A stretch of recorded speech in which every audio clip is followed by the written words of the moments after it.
The courtroom doors creaked open, the sound echoing in the silent hall.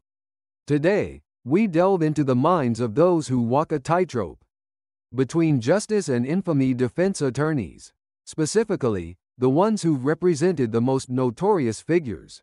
Imagine the weight of defending someone the world has already condemned, someone whose actions have horrified and outraged the public. These attorneys, often called the devil's advocates, step into the shadows, armed with legal expertise, to fight for the accused. Let's consider their motivations. Is it simply a matter of upholding the law, ensuring everyone, even the most reviled, receives a fair trial? Or is there something more complex at play? Perhaps a fascination with the dark side of humanity, a desire to understand the motivations behind the unimaginable. The job is not for the faint of heart. They face intense scrutiny, public backlash, and even threats. Their own reputations can be tarnished by association.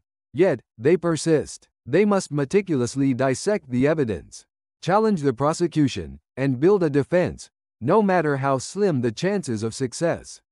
Think about the strategies employed.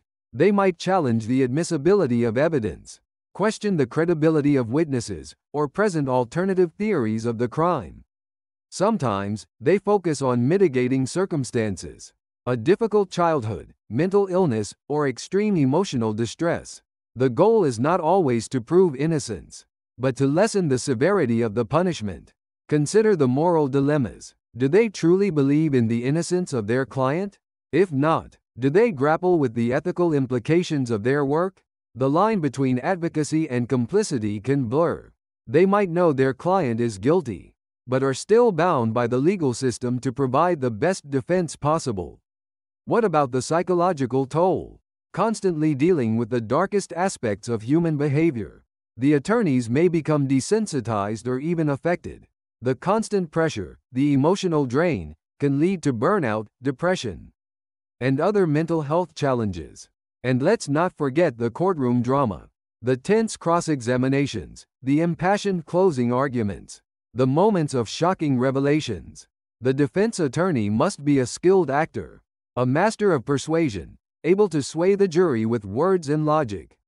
They are the last line of defense, a shield against the power of the state. But the real question is, what lies beneath the surface? What demons do these advocates wrestle with? They walk the edge of a moral abyss, constantly reminded of the darkness that exists within us all. And as the gavel falls, and the verdict is read, they are left to confront the consequences of their choices, forever bound to the cases that define their careers. The devil, after all, is in the details, and these attorneys know them intimately. The echoes of the courtroom fade, but the questions linger, a chilling reminder of the complexities of justice and the human capacity for both good and evil.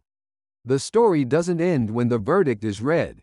It continues to haunt those who play their roles, deep within the shadows.